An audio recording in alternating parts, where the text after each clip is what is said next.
Olá, me chamo Isaías. Cheguei a esse canal excelente por indicação de um amigo que viveu a situação comigo na época.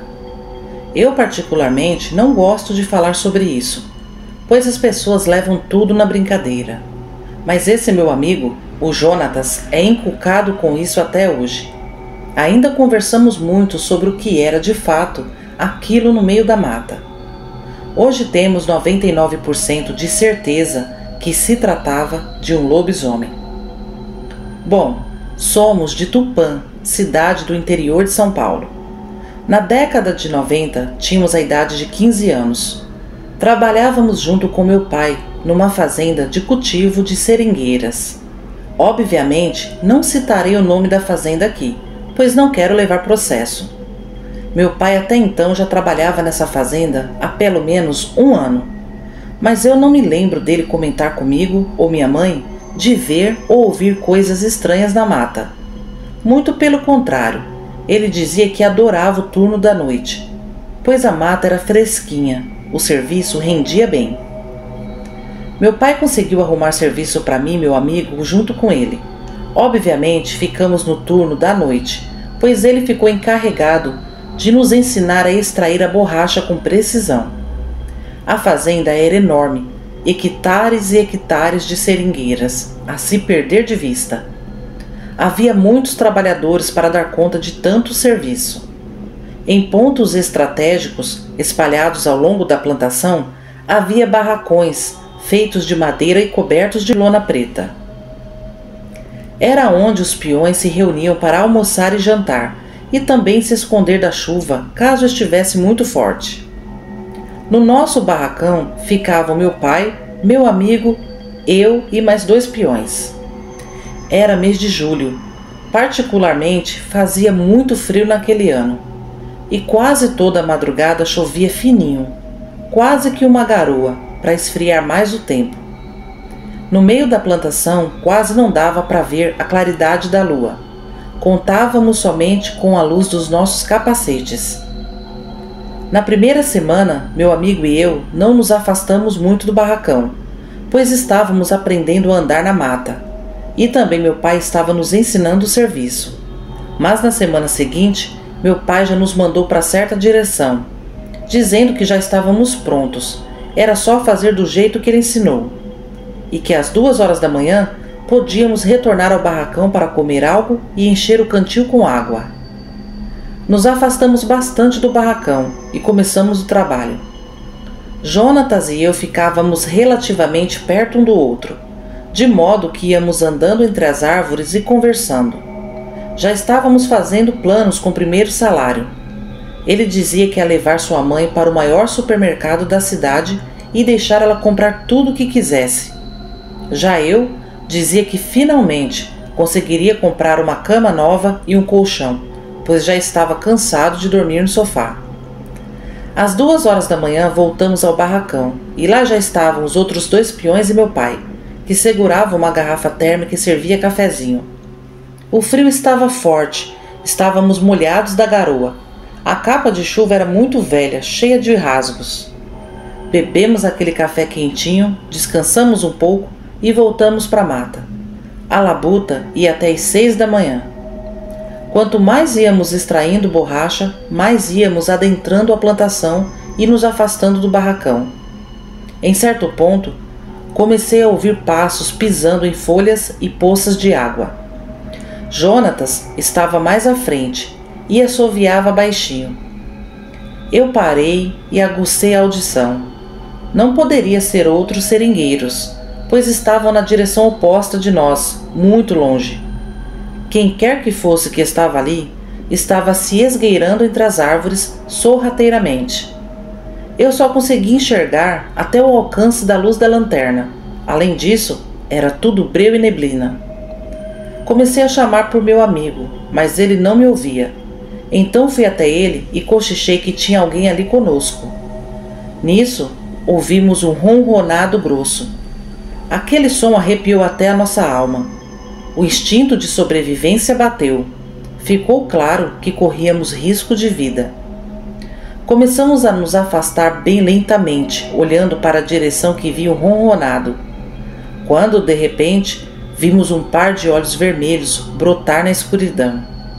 Eram olhos bem grandes e bem vermelhos. Não existe animal com aquele tipo de olhos. Jonatas deu um grito de tanto medo que sentiu. Soltamos nossos equipamentos e disparamos para o barracão. A coisa começou a correr atrás de nós. Por um momento, olhei para trás, mas antes não tivesse olhado. Havia uma espécie de macaco e cachorro muito grande e muito forte, correndo em 4 patas. Comecei a gritar por meu pai. Pai, socorro, socorro! Mas ele e os outros peões estavam longe, em outra parte da plantação. Ao ver o tamanho daquele ser, logo imaginei que o barracão não seria seguro. Ali não tinha proteção alguma, ele ia nos pegar lá dentro. Jonatas estava à minha frente, então gritei para ele: sobe na árvore, sobe na árvore! E eu tirei o capacete para dificultar a visão daquela fera, pois a lanterna estava caguetando a direção em que corríamos. Não esperei muito e, ao passar por mais uma seringueira, comecei a subir. Eu subia e escorregava. Nesse momento perdi o contato visual com Jonatas. O lobisomem chegou no meu rastro. Enquanto eu subia, ele conseguiu alcançar a minha perna esquerda. Senti aquelas mãos ou patas segurando o meu tornozelo. Ele tinha muita força. A mão era enorme, pois laçou meu tornozelo inteiro. Eu me agarrei com todas as forças para não cair e comecei a sacudir a perna. Voltei a gritar por meu pai e dei graças a Deus quando ouvi os passos dele e dos outros peões se aproximando. Meu pai tinha um 38, sempre trabalhou com ele. Ele deu apenas um disparo na direção do lobisomem. Aquilo soltou a minha perna e saiu correndo. Meu pai pediu para mim descer da árvore rapidamente e procuramos por Jonatas. Ele estava escondido atrás de umas sacas dentro do barracão. Acredito eu que salvei a vida do meu amigo, pois se o lobisomem não tivesse parado embaixo da árvore para me atacar, teria seguido para o barracão e teria pego Jonatas lá dentro. Saímos todos juntos da mata correndo. Levamos o caso ao administrador, que ficou surpreso com o nosso relato e disse que ia tomar providências. E de fato tomou. Por um bom tempo, o turno da noite foi tirado. Alguns homens ficaram encarregados de achar esse lobisomem, mas nunca encontraram nada. Trabalhamos lá por mais um tempo, só que no período diurno. Nesse tempo, não soubemos mais de avistamentos. Meu amigo Jonatas até hoje é encabulado com esse ocorrido. Ficou meio obcecado. Lê tudo sobre lobisomem. Inclusive me indicou esse canal para contar nossa experiência. Eu, por outro lado, não gosto nem de lembrar. Tento esquecer. Mas confesso que todo mês de julho fico com crise de ansiedade. Parece que tudo vai acontecer novamente. E aquele lobisomem vai aparecer de novo. Esse foi o meu breve relato. Obrigado.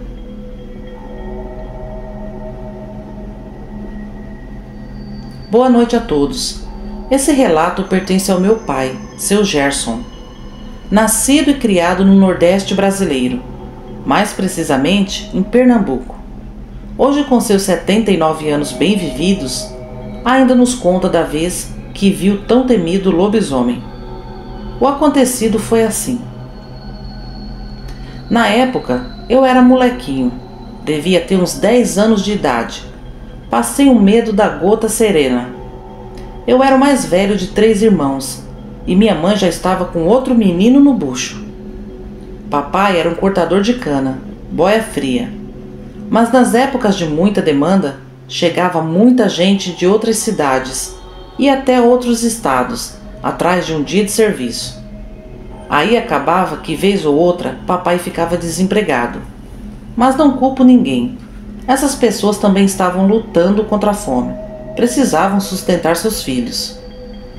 Nossa vila era pequena. Antigamente era comum pequenas vilas espalhadas por todo o sertão. A vida ali era muito dura. O pouco que se ganhava não era o suficiente para comer. O plantio nem sempre vingava, pois a seca sempre castigou. Os poucos rios e riachos que tinha não davam conta de abastecer as casas. Os animais sofriam também. Em toda a vila tinha 1 ou 2 armazéns. Era o nosso supermercado. Sacas e sacas de arroz, feijão, farinha, fubá. A alegria do sertanejo era toda sexta-feira, quando o patrão pagava alguns cruzeiros. Fazia até fila nos armazéns. Ali um comprava 2 canecas de arroz, outro comprava uma caneca de feijão, uma tora de jabá ou meia dúzia de sardinha salgada. Eu adorava ir com meus pais no armazém do seu Tutinha. Ele era um bom homem, sempre deixava passar algumas gramas de mantimentos. Às vezes faltava algumas moedinhas e ele fazia vista grossa. E no final da compra nos dava algumas balinhas. Havia outro armazém também, o do seu Eclésio. Esse era mais perto da nossa casa. Mas a minha mãe deixou de comprar lá porque ele jogou piadinha para ela, se é que vocês me entendem. Acha? Um cabra velho daquele safado? Pena que eu só soube disso muitos anos depois. Senão, ele ia ver como minha peixeira era molada.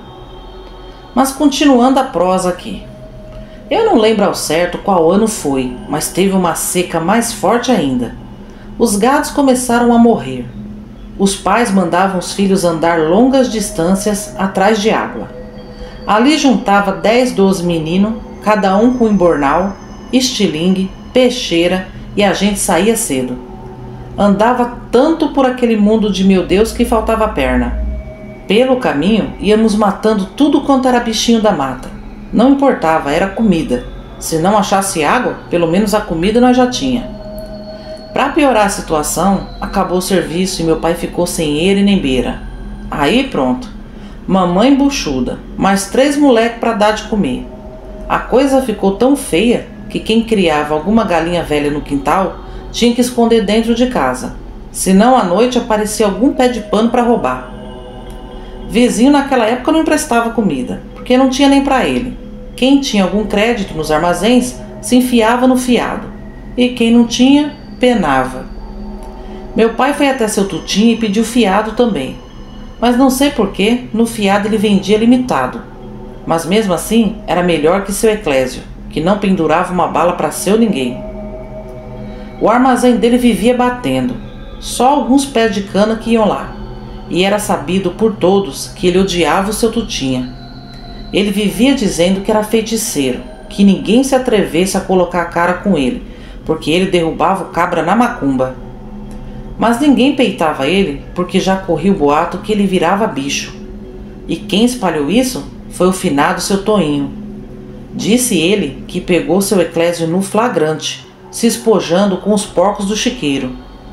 E teve um dia, bem cedinho, acho que era umas 5:30 da manhã, minha mãe me acordou e me mandou no armazém do seu Tutinha pegar alguns mantimentos para fazer uma marmita para o meu pai, porque ele ia andar atrás de serviço. Peguei meu embornal e me mandei pela estrada. Era uma boa andada, viu? O dia já estava quase clareando, quando de repente dei de topa com seu Eclésio saindo do meio do mato ajeitando a roupa. Quando ele me viu até se assustou. Dia, menino, tá indo onde uma hora dessa? Dia, tô indo no seu Tutinha. Cuidado não, vice? Fique por aí andando com essas cambitas secas. Qualquer hora tu vai ver o que não quer, moleque. Oxe, eu larguei aquele rabugento pra lá e segui meu caminho. Quando cheguei no armazém, tava seu Tutinha e o ajudante dele limpando tudo e xingando. Dia, seu Tutinha. Dia, menino. Olha, não tenho nada pra vender hoje não. Olha pra aí o que aquele mardito fez. E ainda por cima cagou em tudo. Rapaz, a porta de madeira tava estourada. As sacas de mantimento tudo revirada no chão. Mas o pior era os troços de bosta por todo o canto. Aquilo fedia, mais fedia, que eu quase vomitei. Danou-se, isso é bosta, seu Tutinha. Não tá vendo não, menino? Aquele infeliz das costas ocas cagou tudo aqui. Isso é bosta de lobisomem, bosta preta. Realmente, a bosta era preta e fedia feito cão. Mas eu caí na risada. Nunca que eu sabia que lobisomem cagava preto. Seu Tutinha fechou as portas por uns bons dias até conseguir limpar tudo aquilo e aquela caatinga sumir. Sem opção, todo mundo correu para comprar no seu Eclésio. Aí meu pai teve que pedir fiado lá. Primeiro ele humilhou bastante meu pai, depois vendeu. Meu pai chegou em casa muito revoltado com a maneira que foi tratado, e minha mãe até rezou na comida antes de pôr na panela. Vai saber se ele tinha feito algum feitiço. Passou um tempo, seu Tutinha já estava atendendo novamente. E lá vai eu. Era noitinha, fui buscar a vela ou querosene.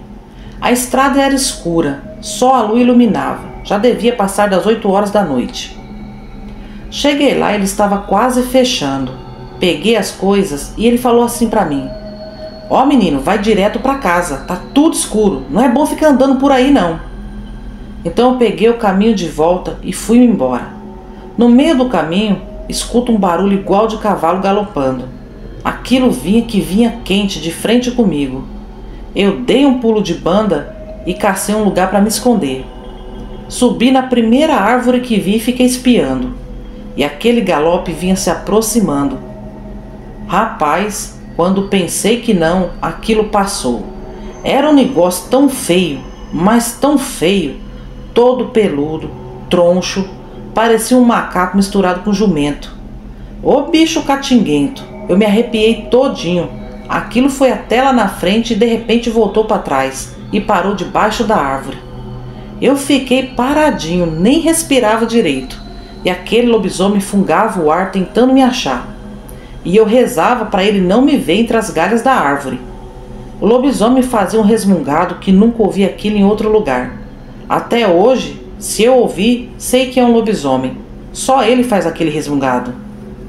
Mas o bicho é lazarento mesmo. Ele descobriu que eu estava lá em cima. Começou a arranhar a árvore.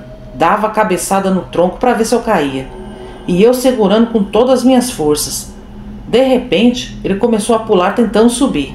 E eu me segurando para não gritar. Olha, eu passei um medo lascado. O bicho tentou e tentou me pegar. Quando viu que eu não ia cair, saiu correndo em direção do armazém do seu Tutinha. Eu aproveitei e saí em disparada para casa. Cheguei botando os bofes para fora. Meus pais até assustaram e eu contei que o lobisomem quase me pegou. Fiquei cabreiro por uns bons dias, até evitava ficar andando à noite. Quando foi num domingo, eu resolvi ir na casa da minha avó, que ficava em outro vilarejo. Eu estava com o meu jumentinho, que meu pai criava. Quando foi a tardezinha, eu peguei umas batatas doces e mandioca que ela me deu e fui para casa.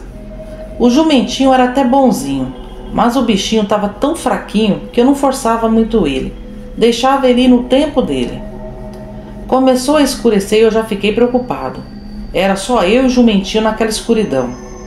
Para todo lado que se olhava era só mato e estrada. Nisso me deu vontade de urinar, e foi a minha sorte. Desci do jumentinho e fui me aliviar. Quando eu penso que não, ouço aquele galope de novo. Eu me arrepiei todinho. Era aquela besta fera de novo.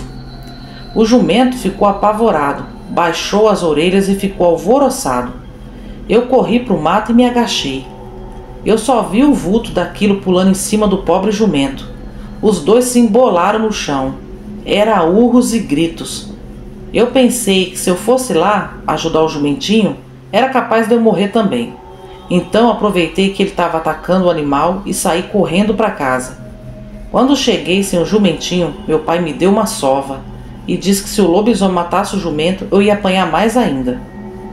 Rapaz, para encurtar a prosa, só sei que no dia seguinte fui com meu pai atrás do jumento. O bichinho estava morto, todo estraçalhado, deu pena de ver. Nunca vi meu pai chorando, mas naquele dia ele chorou. Nisso seu Eclésio estava sumido, passou dias sem abrir o armazém. Depois de muito tempo ele apareceu. Andava mancando e faltava uma orelha. Para quem perguntava, ele dizia que sofreu um acidente. Mas quando eu vi, tive certeza que foi o jumentinho quem lhe arrancou a orelha e mordeu sua perna. Depois desse dia, se aquietou o avistamento de lobisomem. Não aparecia mais. Resultado é que granguenou a orelha e a perna do seu Eclésio. Dizem que deu até bicheira nas feridas. O cabra safado morreu devido a essas feridas feias. Eu sou sortudo, esse tal de lobisomem tentou me pegar 2 vezes, mas Deus e meu Padre Cício me deram livramento. Esse é o relato do meu pai, eu espero que vocês apreciem. Obrigado a todos. Esses foram os 2 relatos de hoje, meus amigos. Eu espero que vocês gostem. Peço a vocês que se inscrevam no canal, deixem um like, comentem e compartilhem. E um grande abraço a todos vocês inscritos. Obrigado pelas mensagens, obrigado pelos likes. Um grande abraço a todos vocês e até terça-feira.